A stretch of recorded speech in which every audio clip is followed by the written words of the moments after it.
Hello friends, welcome back to channel. இது உங்கள் JRU. சூற காத்து காத்து காத்து என்ன பார்த்து சூற காத்து காத்து. ஸோ இன்றைக்கி நம்ம சேனலில் நம்ம ஆர்ஜே பாலாஜி அவர்களுடைய நடிப்பில் வந்த சொர்க்கவாசல் படத்துடைய சின்ன ரிவ்யூ வீடியோ பார்க்க போகிறோம். ஆமாங்க, இந்த படத்தை வந்து பார்த்திங்கன்னா சித்தார்த் விஸ்வநாத் அப்படின்ற ஒரு டேரக்டர் வந்து டைரக்ட் பண்ணியிருந்தார். ஸோ நம்ம சேவியர் அப்படின்ற ஒரு மியூசிக் டேரக்டர் தான் மியூசிக் பண்ணியிருந்தாங்க. ஸோ இந்த படத்தை வந்து பார்த்தோம்னா ஃபஸ்ட் இது வந்து மெட்ராஸில் 1999 சென்ட்ரல் ஜெயிலில் நடந்த ஒரு உண்மையான கதையை தழுவி எடுக்கப்பட்ட ஒரு படம் அப்படின்னு தான் சொல்லணும். ஆமாங்க, இது வந்து ஆல்ரெடி இதுக்கு முன்னாடி நம்ம கொடுத்த அப்டேட்ஸ்லையும் நான் வந்து சொல்லியிருந்தேன். ஸோ படத்துடைய கதை வந்து ஸ்டார்டிங்கில் வந்து பார்த்திங்கன்னா நம்ம நடராஜன் அவர்கள் வந்து இதில் ஒரு இன்வெஸ்டிகேஷன் ஆஃபீஸராக உள்ளே வராரு. ஸோ அவரில் தான் படம் ஸ்டார்ட் ஆகுதுன்னு வச்சுக்கோங்க. இந்த 1999 என்ன நடந்துச்சு, எதனால் அந்த ஒரு பெரிய போராட்டம் அந்த ஜெயிலுக்குள்ளே வந்துச்சு, அதில் யார் அந்த போராட்டத்தை ஆரம்பித்து விட்டது, எதுக்காக இவ்வளோ பெரிய போராட்டமாக அது மாறுச்சு அப்படின்றத விசாரிக்க அவர் உள்ளே வந்திருக்காரு. ஸோ அவர் ஒரு கேரக்டராக விசாரிக்கும் போது இந்த படம் வந்து அப்படியே சூப்பராக மாசாக மூவ் ஆச்சு அப்படின்னு தான் சொல்லணும். ஸோ அங்கே இருக்கிற போலீஸாக இருக்கட்டும், அங்கே பிரிசனர்ஸாக இருக்கட்டும், எல்லாத்தையும் அவர் வந்து விசாரிக்கும் போது அவங்கவுங்க ஒரு இது சொல்லுவாங்க இல்லையா. ஸோ அந்த விதையை வச்சு தான் அந்த கதை வந்து சூப்பராக மூவ் ஆச்சு.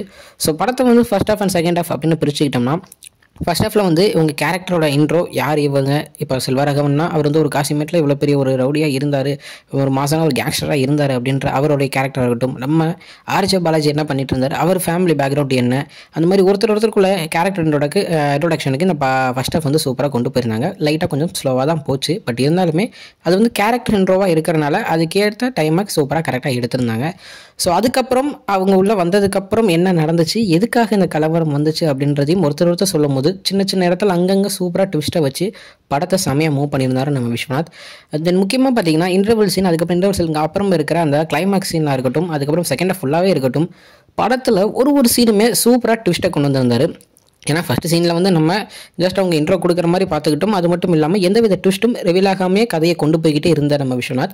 செகண்ட் ஹாஃபில் அந்த கொண்டு போன எல்லா கதைக்குள்ளேயே ட்விஸ்ட்டையும் சூப்பராக ரிவீல் பண்ணார். ஸோ அந்த ட்விஸ்ட் ரிவீலிங் டைமிங்கில் தான் படத்தோட ஹைப்பே ஏறும் அப்படின்னு சொல்லணும். ஏன்னா அந்த மாதிரியான ஒரு சூப்பரான ஒரு ட்விஸ்ட்டுங்களையும் நல்ல ஒரு கிளைமேக்ஸையும் சூப்பராக நம்ம டேரக்டர் வந்து கொடுத்துருக்காரு.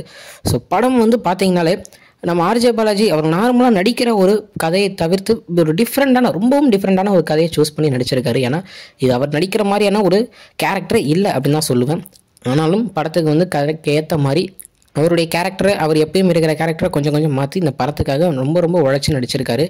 அவரால் மேக்ஸிமம் எவ்வளோக்கு எவ்வளோ நடிப்பை சூப்பராக கொடுக்க முடியுமோ அவ்வளோக்கு எவ்வளோ நடிப்பை பக்காவாக கொடுத்துருந்தாரு. அவர் மட்டும் இல்லாமல் செல்வராகவனாக இருக்கட்டும், சானியா ஐயப்பனாக இருக்கட்டும், ஒவ்வொருத்தருமே படத்தில் இருக்கிற சின்ன கேரக்டர்ஸ் உட்பட எல்லாருமே அவங்க கேரக்டரை பக்காவாக பண்ணியிருந்தாங்க. படம் அதனாலே மாசாக இருக்குது அப்படின்னு தான் நான் சொல்லுவேன்.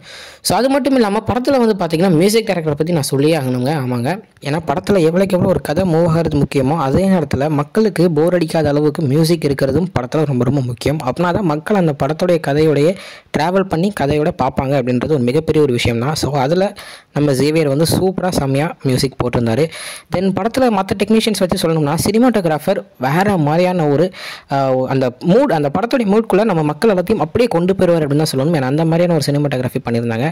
அது மட்டும் இல்லாமல் பார்த்தீங்கன்னா அந்த செட் ஒர்க்காக இருக்கட்டும், இப்போ ஒரு ஜெயில் நடக்குதுன்னா இப்போ இருக்கிற ஜெயில் வேறு, 1990s இருந்த ஜெயில் வேறு. ஸோ அதுக்கேற்ற மாதிரி ரியலாக எப்போ அந்த எப்படி இருந்துச்சோ அதுக்கேற்ற மாதிரியே காமிக்கணும் அப்படின்றதுக்காக சூப்பராக செட் ஒர்க் பண்ணியிருக்காங்க.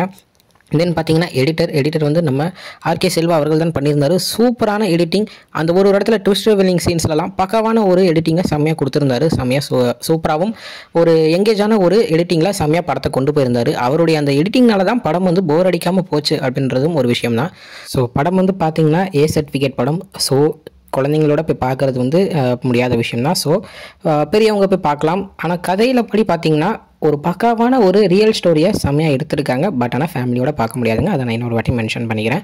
ஸோ குழந்தைங்க எல்லாமே போய் பார்க்குறவங்க போய் பார்க்கலாம். ஓகே ஃப்ரெண்ட்ஸ், இதுதான் இன்றைக்கி இந்த படத்தை பற்றின சின்ன ரிவ்யூ வீடியோ.